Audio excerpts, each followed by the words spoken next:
This is Kick-Ass Politics. I'm Ben Mathis. Hey folks, we're doing a new crowdfunding campaign at patreon.com/kickasspolitics. That's Patreon spelled Patreon. With Patreon, you can pledge a certain amount each month, and in return for helping to sustain the show, you're going to get some great new benefits like back episodes, exclusive content, show merchandise, shout-outs on the podcast, video hangouts, invitations to live events, and more. Again, go to patreon.com/kickasspolitics. Thanks for your support, and thanks for continuing to listen. And now, enjoy the podcast. Hi, I'm Ben Mathis, and welcome to Kick-Ass Politics. Folks, I'm no psychic here, but I'm guessing there's a pretty good chance that you're listening to this podcast while you're stuck in freeway traffic, driving either to or from work. At least that's what our listener survey tells me. So ponder this. The average American, that's you, spends about 18 hours a week behind the wheel of a car. More time than we spend on any activity other than working or sleeping.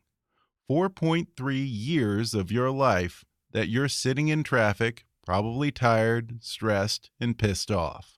Well, what if you could get all those hours back? What if you could spend that time working, reading, taking an online class, watching a movie, playing video games, taking a nap, or texting, which you're really not supposed to be doing while you're driving anyway? What if all that time was yours to use however you want? Well, get ready, because the dawn of the driverless car is coming, and it may be coming a lot sooner than you think. Just ask my guests today who are at the forefront of the autonomous vehicle revolution. First, I'll talk about the technical aspects of autonomous cars with Dr. Raj Rajkumar. He's the George Westinghouse Professor of Electrical and Computer Engineering at Carnegie Mellon University. Raj Kumar is also a member of the Intelligent Transportation Systems Program Advisory Committee at the U.S. Department of Transportation, and he's co-director of the General Motors Carnegie Mellon Autonomous Driving Collaborative Research Lab, which is leading the way in the development and testing of self-driving cars. He'll talk about some of the technical hurdles they're grappling with, including weather conditions and interacting with those pesky human drivers. He'll reveal how the interior of your car may one day look very different, and he'll address the looming concerns about potential cyber attacks and how to prevent them. Then I'll talk with Doug Newcomb, a journalist who's covered car technology for nearly 3 decades as senior technology editor at Edmunds.com and as a contributor to Wired Magazine, Forbes, PCMagazine.com, MSN Autos, and Automotive IT News on various subjects of automotive technology. He's the founder and president of the C3 Group and the Connected Car Council, which are driving the conversation, no pun intended, in the burgeoning industry of autonomous vehicles. He'll talk about the potential for self-driving cars to save millions of lives, reduce traffic, and help us better use our time. He'll talk about the Hearts and Minds campaign to convince car-loving Americans to let go of their steering wheel and embrace autonomous vehicles, and the amazing ways in which the driverless revolution is going to change not just how we get around, but our whole economy and our culture. He'll discuss what kind of federal regulation may be involved, and how Google is leading the way to cut government red tape and open the roads to autonomous cars. Plus, we'll talk about the very real possibility that one day soon, it may be against the law for you to drive your own car, and why that's maybe not such a bad thing. Coming up in just a moment.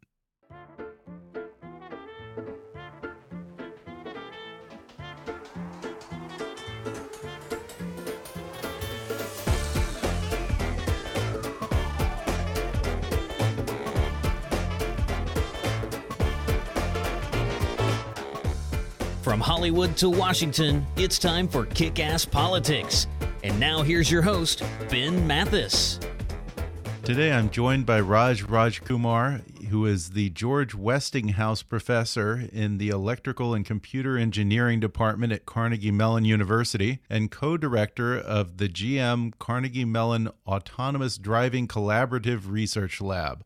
Raj Rajkumar, tell me about this partnership between GM and Carnegie Mellon. GM has been working with Carnegie Mellon University since the year 2000. They actually started this lab looking at vehicular information technology. In 2006, when DARPA, the Defense Advanced Research Projects Agency, the U.S. military's research arm, launched this competition called the DARPA Urban Challenge.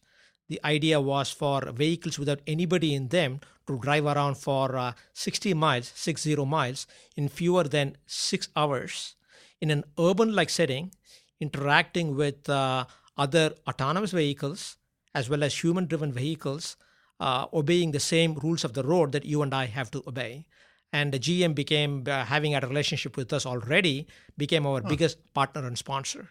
And our team from Carnegie Mellon won that $2 million prize. Interesting. And so GM said, wow, and started the second lab on autonomous driving. And since then, we have built the next generation platform, making a 2011 Cadillac SRX, a crossover SUV from GM, of course, made it autonomous. We actually tested it on the roads of Pittsburgh. We actually have tested it in Washington, D.C., and so on. I'm excited for driverless cars. How long do you think I'm going to have to wait? That depends upon what you're waiting for. I don't want to do anything. Fully autonomous. I see. So, for example, yes. So, I think if you just wanted to actually drive from point A to point B in a city in California, we are right now in Los Angeles. It's not raining out here, and there's no snow out here, of course. So, basically, it is easier to drive in a region like this. Okay. But if you go further up north, where you can basically, so think Alaska, where GM has to sell and maintain cars, where you can basically have heavy snow, you can actually have fallen leaves on the road and in the fall and so on, it gets trickier. So if you want to be able to drive anywhere in the U.S., it could take up to 10 years. So is that one of the biggest hurdles right now, is figuring out how to deal with weather conditions like rain or snow? Yeah, so those are the so-called known unknowns, how these vehicles will behave in bad weather conditions. Lighting conditions can play a role as well. And of course, road conditions can change significantly. Sinkhole opens up or a pothole opens up and a construction zone just pops up instantaneously. How do you deal with those unexpected situations? Those are the known unknowns. Interesting. So then what kind of technology would be involved in solving problems like that? So primarily, it is a sensing challenge for the most part. A computer to actually drive a vehicle, it needs sensors. We use cameras, radars, and lasers to sense what's going on. They have their own strengths and weaknesses. For example, think of a camera. If the sun is basically low on the horizon, and we as humans looking at it, we can get partially blinded, and cameras do not do well. And in dark, they do not see well. Radar can see through the dark, fog, and a little bit of rain and snow. LiDARs do well at night. But if there's snow, basically it reflects the laser beams and causes a lot of noise. So you really have to bring these things together and deal with bad weather conditions, particularly heavy rain and heavy snow. We don't quite know how to deal with them. Okay. And in an urban setting, there are what we call lots of occlusions, basically people basically walking in front of cars, behind cars, and so on, and suddenly pop up. And we as humans know to expect these things, but for computers, it becomes much harder. Yeah, and one of the things that I've heard about is that the test cars follow the law to the letter. And they're not aggressive in the ways that humans are. So sometimes you may have one that comes to a four-way stop with 3 other human drivers, and it'll just sit there while everyone jumps into the intersection and goes ahead. Great point, Ben. So here is the dilemma. A vehicle, a self-driving vehicle can basically be courteous, follow the rules, and everybody just keeps going by and you're stuck there. Conversely, if you're aggressive and something goes wrong, God forbid you hit somebody or something, now everybody will basically jump on the autonomous vehicle and say, look, you screwed up. So that's the dilemma that we err on the side of caution. Yes. Okay, but I guess let's say like here in LA, you may not have this in other places, but here in LA, if you come to a light and you want to make a left turn, you literally, and I had to learn this when I first came out here, you have to get out in the intersection and wait for a yellow or a red light, and then you punch it. And would an autonomous vehicle ever do that? In principle, particularly in California, the laws actually, at least by the letter, are very stringent. So if a ticket violation is deemed to have happened, who gets to pay that? Who's liable? Yeah. So that's one approach. The other approach is that maybe we don't make left turns anymore. We make 3 rights, which is likely equivalent to a left turn. Oh, okay. I never thought about that. Do you think that might be a possibility? Yeah, it turns out that UPS... It definitely simplifies the problem. Yes. So it turns out that UPS trucks and FedEx trucks, they actually use this algorithm, if you will, to basically minimize the delays waiting for making a left turn. And at those points is when accidents tend to happen. Yeah. So they basically minimize both their latencies, their delays, as well as liability issues when trying to make a left by making instead 3 right turns. One other thing that's come up, we have this thing in our brain where we get uneasy, like physically queasy, when we see ourselves moving, but we're not physically in control of that movement.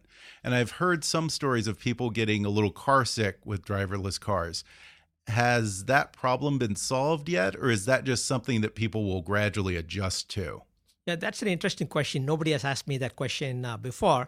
My wife basically is very similar. When she's sitting in the front passenger seat and I drive like a maniac, she basically gets upset. So I do slow down when my wife is in the front passenger seat.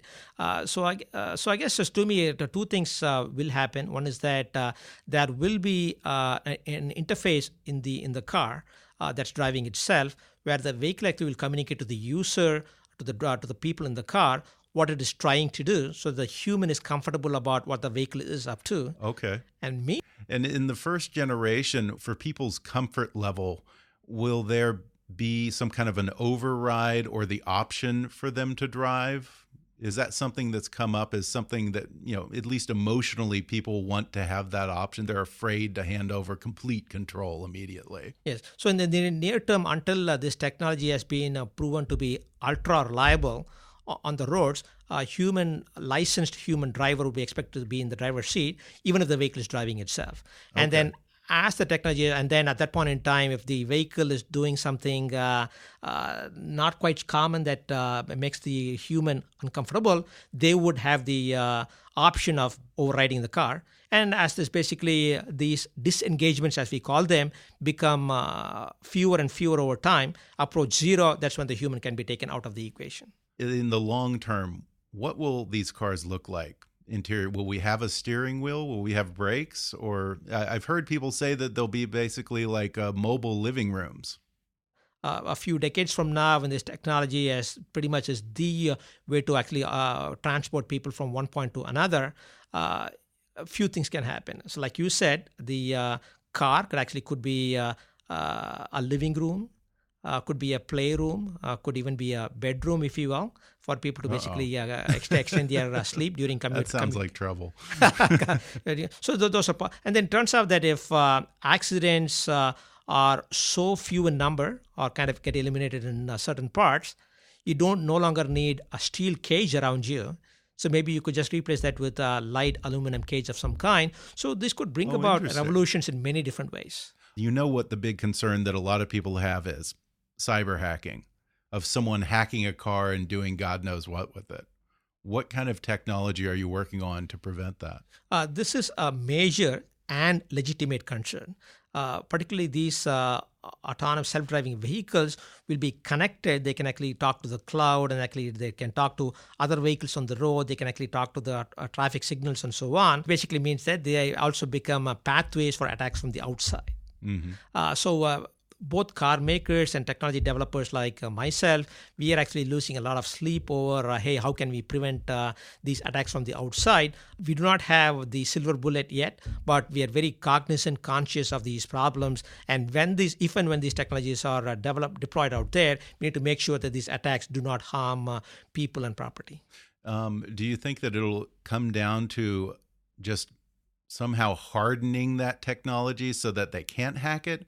Or will it come down to having some kind of an override, either within the individual car or within the whole system, that can somehow shut down these vehicles safely before accidents can happen if someone was hacked? Yeah, so most of that defensive technology, if you will, has to be inside the car. If you basically had a centralized platform somewhere like a city command center which can control our cars, that becomes a much bigger target for cyber attacks as well. Right. So you really want that local intelligence for local decision making. And the fact that we are operating in a physical world, we can basically say, look, I see things around me and I'm being told to drive fast. This doesn't make sense. And the system would shut down locally. In theory, autonomous vehicles would not have road rage. We don't have to worry about some kind of HAL-like AI computer that getting ticked off and ramming someone on the freeway. So humans, I guess we have these two sides. On one side, we actually are very rational beings. On the other side, we can be very emotional beings. So what this quote-unquote AI brings to the table is that it tries to be rational at all times and does not have any emotions. Yeah. So we can cover up for the shortcomings of humans. But I talked to at least one human who's not looking forward to the age of self-driving cars. Hi, my name's Jay. I am an Uber driver. I am a stand-up comedian in Los Angeles, California. I consider this the job that supports my career. Okay. I live in Los Angeles. You don't get paid to do comedy out here. So this is the job that covers the bills. 2015 was a really bad year for drivers. We took a massive pay cut with no benefits whatsoever, like no plus side to it. What if I told you that Uber has been cutting your rates and the rates of all the Uber drivers because within the next 10 years, they're going to make a huge capital outlay on driverless vehicles? Oh, for sure. Once automated vehicles become a thing, why would Uber ever why would they ever even be interested in employing, someone like me or something that needs that? And then I'm going to be 100% honest. I am not even remotely comfortable with the automated car concept anyways. They're essentially working drivers to the bone in order to never have to need them again. Is there something that you, a human driver, offer customers that they might not get from a self-driving Uber? I guess I'm a big dude. I could always provide protection and walk someone to their door, which I have done multiple times. If somebody's getting dropped off in a not so great neighborhood or it's dark out, I'm a good conversationalist. I meet a lot of people, and sometimes people, want to have somebody to talk to. Maybe somebody needs to be calmed down. You have no idea how many times I've had conversations in the background of people on their phone having an emotional breakdown, and they hang up the phone, and you just be there and let them talk it out. And it's going to be hard to do that when it's a camera and some circuits. And while that's certainly cheaper than hiring a therapist, Raj Rajkumar says my Uber driver Jay might be overestimating his value as a good listener when compared to the billions that driverless vehicles could save both Uber and their customers. If you're an Uber driver, should you not be counting on that for lifetime job security? I guess the CEO of Uber, Travis Kalanick, he has said that one of their motivations to invest in this technology, to develop their own intellectual property portfolio, is to basically have the human be replaced by computers. That makes a huge difference to both their top line, that is their incoming revenue, and their bottom line, their profits. So I guess when these technologies take Probably hold, not the job of the future. It would Uber disrupt driver. not just the taxi drivers, if you will, or Uber drivers, but also the trucking industry, bus drivers, and so on. Yeah. Well, I'm curious if you anticipate a lot of pushback from unions then. So I guess these changes will happen, but it's not going to happen overnight, and this will actually happen gradually. For example, even when vehicles are allowed to drive themselves, at least for a couple of years, if not longer, the human would still be required to be in the driver's seat, ready to take over just in case. Okay. And so there'll be lots of time for both the labor force and the economy to adjust and find new jobs, trying to troubleshoot, diagnose, fix these high-tech gadgets in the car. Do you like to drive? I love to drive. What do you say to the people who would say, I love to just hit the open road on the weekend and go on a drive up the coast or just clear my mind on a drive? It's kind of ironic that I love to drive myself, and I spend most of my time working on this technology that takes the driver out of the equation. So what I do see happening is the following. Even those people who actually have a passion for driving, who love driving, do not and cannot enjoy being stuck in traffic. Think of Los Angeles traffic or Washington, D.C. or New York. So this technology is about taking those monotonous, rage-inducing episodes and then replacing them with some productive time that you could be spending elsewhere. Well, we're going to take a quick break, and then when I come back, I'll talk with a man who's been covering auto technology for 30 years, and he says the driverless revolution is coming faster than we realize, and it's about to change everything. When we come back in just a moment. Hey folks, do you like reading, but you find it's getting harder and harder to make time to curl up with a good book? Well, there's a solution. Give audiobooks a try. They're perfect for your commute to work, or if you're working out at the gym, a relaxing bath, or any time really. And right now, you can take an audiobook for a spin with a special promotion just for our listeners from Audible.com. Just go to audibletrial.com/kickasspolitics to get a free 30-day trial and download any of Audible's 180,000 titles. That's audibletrial.com/kickasspolitics. Or click on the sponsor link on our webpage to download the free audiobook of your choice. And now, back to the show. I'm joined by Doug Newcomb. He's a journalist who's covered car technology for nearly 3 decades, and he was a senior technology editor at Edmunds.com. He's president and founder of the Connected Car Council. Doug, how far are we? Well, you know what? I often tell people they're here. They're already here. Some of the cars, production cars now, can pretty much drive themselves. I was driving a C-Class Mercedes. God, this was like 2 or 3 years ago. And the car can drive itself. But they have sensors in the steering wheel, so you have to have your hands on the steering wheel or it deactivates. Look at Tesla Autopilot. The technology's here. There are other things that are keeping it from becoming mainstream. A lot of things, but mainly policy and consumer acceptance. Who's at the forefront? Google, obviously. Funny because right when Google first started announcing their autonomous car plans, I remember I was here at the LA Auto Show in 2010, about that time, and Audi had a whole video at the show about their Audi TT going up Pikes Peak.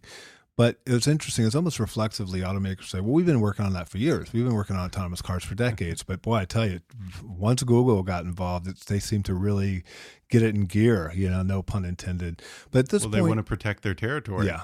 I mean, I think Google, I give credit Google for like going, okay, we're going to do this, and automakers are like, well, we're doing it too, But I'd say from an automaker perspective, Audi has been very pioneering in it. You said they were one of the first. Ford's doing a lot in the space. GM as well. They're introducing a system called Super Cruise. It's basically a lane centering technology. Nissan is doing a lot in the space. Pretty much everyone. Toyota is doing a lot around artificial intelligence. Mercedes-Benz, BMW. It's almost easier to name the companies that aren't doing a lot in autonomous cars. Yeah, and I'll tell you, I saw that Mercedes concept car that they did. Yeah. That looks incredible to me. Yeah. The Luxury in Motion, the F105, I think it was. Yeah. I keep telling friends of mine, about that, and I'm like, the seats swivel. Yeah, it's amazing. The front seats swivel. You can be having a conversation with the people in back. It's almost blew my mind. Yeah, it's almost become a meme now. I first heard it at a Mercedes-Benz event at their lab in Silicon Valley. Mercedes was saying that we'll see more changes in the next 10 years in automotive than we have in the last 50. I think it's going to be less than that. I think it's going to be more like 5 years. I mean, we're already seeing it. Yeah. I think a lot of people will probably flip out a little bit when you say we want to take the driver out of the equation. How are you going to get past that initial hesitation? 32,000 people die on roads every year. That would be like a 747 going down every week. Put it in perspective.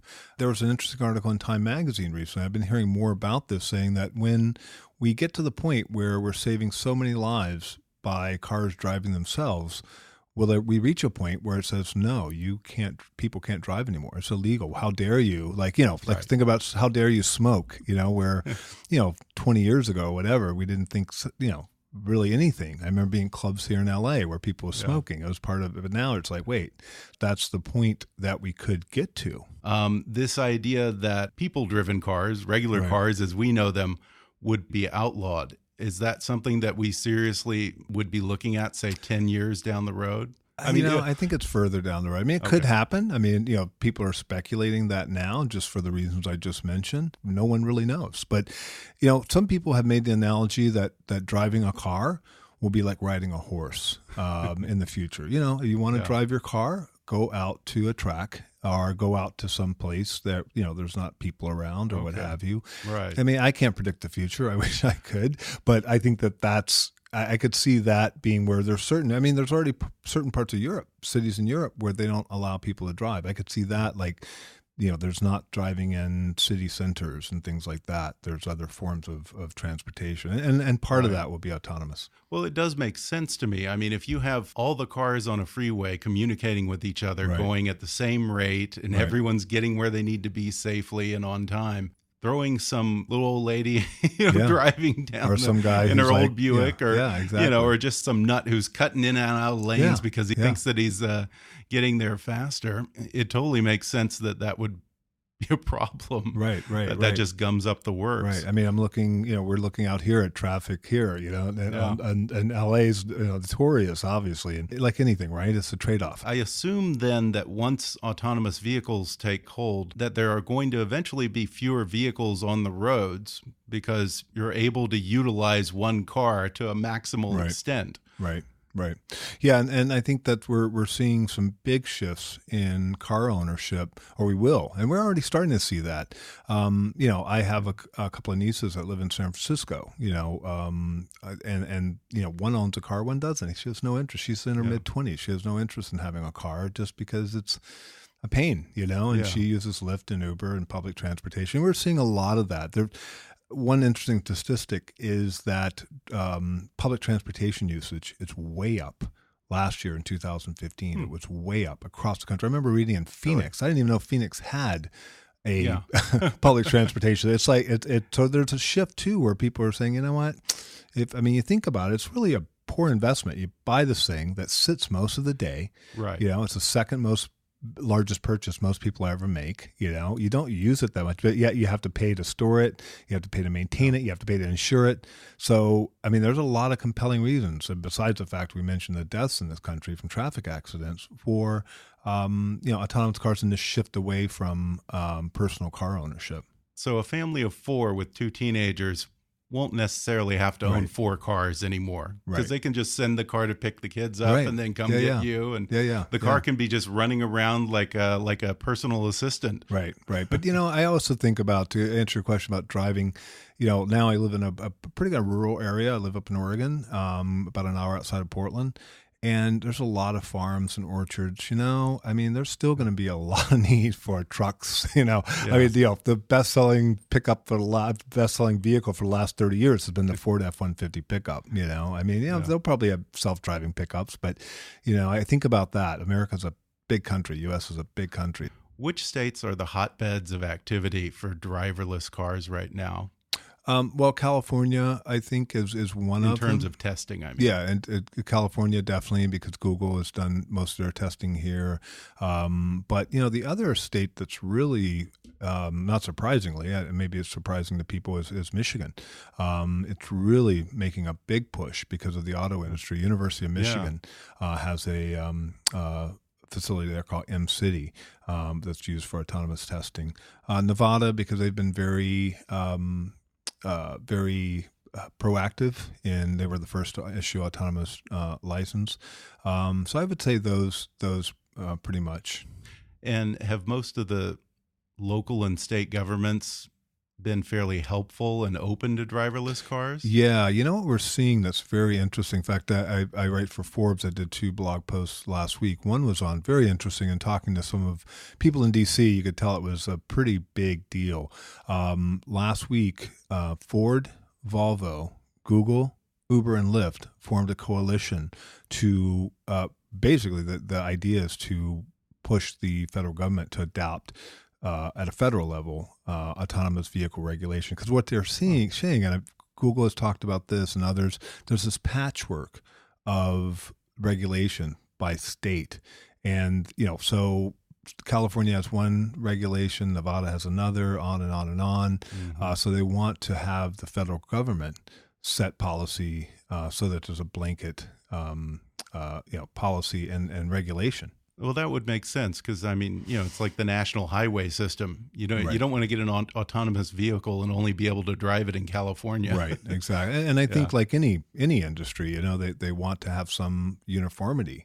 It's interesting. Google's been very, very, I've done a couple of blog posts. In fact, I don't know if you're aware, back in February, I think it was, they got NHTSA, National Highway Transportation Safety Administration, that sets policy for vehicles to classify their technology as a driver. It was basically the technology itself as a driver. No, as a driver. Yeah, as a driver. In place of a human being. Correct. So, okay, interesting. Yeah. Huh. Yeah. Well, what kind of regulatory hurdles do you anticipate? Well, I've worked with a lot of the policymakers in D.C. The event we did recently at South by Southwest, we had Transportation Secretary Anthony Fox there. And I've heard him speak and saying, here's the thing, the technology is moving so quickly. We start putting policy in place now, it's going to be at least 18 months to 2 years before the policy is, passed or what have you. The technology is going to move on. It's coming. And I think they know they have to stay ahead of it. But I think that's kind of the big push for a lot of people. But the challenges are just that, staying ahead of it. Mm-hmm. And, there's going to be a lot of challenges. From a liability standpoint, I think the lawyers will figure that out. I think that's the thing everyone wants to know. Mm-hmm. If you get in an accident with a driverless car, who's at fault? Right. Well, it's interesting. That out? Well, that's interesting because there's been some really interesting research done. Stanford's really doing a lot. They have a couple of programs there around autonomous cars and artificial intelligence. But coming out of their robotics program, someone mentioned to me, there's already a lot of liability or legal frameworks in place that govern robotics. So it's not unprecedented, put it that way. It's unprecedented as far as applying it to cars. Right. But, there's some precedents here. And the president of Audi of America, Scott Keogh, I was at an event in CES one year, and he said, we've had adaptive cruise control on the road for over a decade now. Adaptive cruise control basically keeps you from running into the car in front of it, maintains the speed. And he said, we haven't had any lawsuits. I think the lawyers are going to figure that out. I'm not really concerned about the liability aspect of it. Okay. I think I'm more concerned about the regulation. Now, some people have said that the actual car companies themselves would be liable and would have insurance for this. Yeah, this year, I think it was within the last year, put it that way, both Volvo and Mercedes-Benz have come out and said, we will assume liability for self-driving vehicles. Volvo's now doing a 100 vehicle test in Gothenburg, Sweden, their hometown. They recently announced they're doing one in China. And then just last week, they announced they're doing one in London. So I think that shows how much they believe in the technology, saying we will assume liability. Yeah, from a PR standpoint, that's a pretty good move to show that much confidence in their product that they're willing to take that risk. Yeah, and the technology, like I said, these sensors, whether it's a camera, radar sensor, LiDAR sensor, what have you, they're always on. They're always scanning ahead and around. They're not changing a radio station or, daydreaming or yelling at the kids in the back. The technology works very well. I think it's largely a matter of changing the public's perspective on what's safe and what isn't. Because human error and drunk driving, like you mentioned earlier, lead to more deaths and injury by far than driverless cars probably ever could, even if you did have a hack. Right. How does the industry intend to change our culture and our way of thinking and get us to think about risk in a more rational and less emotional way with driverless? Boy, that's going to be the tough one. I feel like once people understand the benefits of technology and are not afraid of it, once, like I said, myself, I mean, I drank the Kool-Aid, but, can get in a car and have it drive you home at night from the airport when you're tired, when, you can be in your car and have it drive you through maddening LA traffic and, you can be productive, when, you can have a driverless taxi take you home after you've had too much to drink, on and on and on. I think once we see those benefits, and here's the thing, besides the 32,000 people that die every year, that's not even including people who are injured. That doesn't include I think it's billions of dollars that are wasted because of accidents, whether it's lost productivity or have damage to the car. But there's also a lot of other benefits, and the benefits are almost too compelling for us not to adopt it. Think about the amount of fuel that's wasted from people sitting in traffic. I saw this report from this company, Enrix. They do traffic data analysis. They said that 1/4 of greenhouse gases come from vehicles, and a lot of that comes from vehicles idling. There's also become kind of a cliche that like 1/3 of the traffic in San Francisco is caused by people circling the block looking for a parking spot. We haven't talked about that automated parking. So beyond, there's so many benefits that can come from this technology.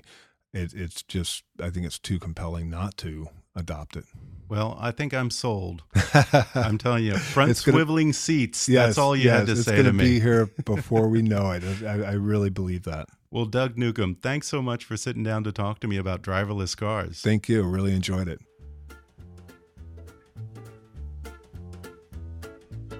Folks, I don't know about you, but I'm ready. I'm ready right now. Freaking swiveling front seats, people. Come on. Thanks to Raj Rajkumar, Doug Newcomb, and Jay the Uber driver for coming on the podcast. You can follow Doug Newcomb on Twitter at Doug Newcomb. There's no E on the end there. Or at DougNewcomb.com. And find out more about the Connected Car Council at c3report.com. You have to spell that out. It's C as in Charlie, the word 3, then report. My other guest, Raj Rajkumar, is not on Twitter, but he gave a fascinating TED Talk about driverless cars, and it's definitely worth checking out. So go to TED.com and just search his name. And if you want to learn more about the GM Carnegie Mellon Autonomous Driving Collaborative Research Lab, visit gm.web.cmu.edu.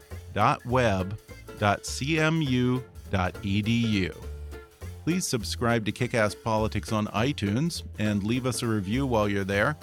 And you can also help us reach our fundraising goal for the year and get rewarded by donating to our Patreon campaign at patreon.com/kickAssPolitics. Follow us on Twitter at KAPolitics or visit Kick-Ass Politics on Facebook. And while you're there, recommend Kick-Ass Politics to your friends on your social media. And as always, I welcome your comments, questions, and suggestions at comments@kickasspolitics.com.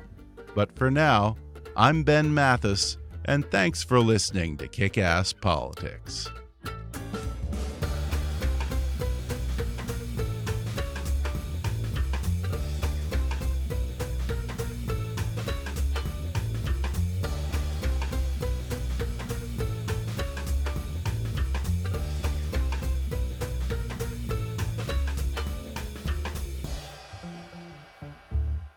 Kick-Ass Politics is a trademark of Mathis Entertainment, Inc.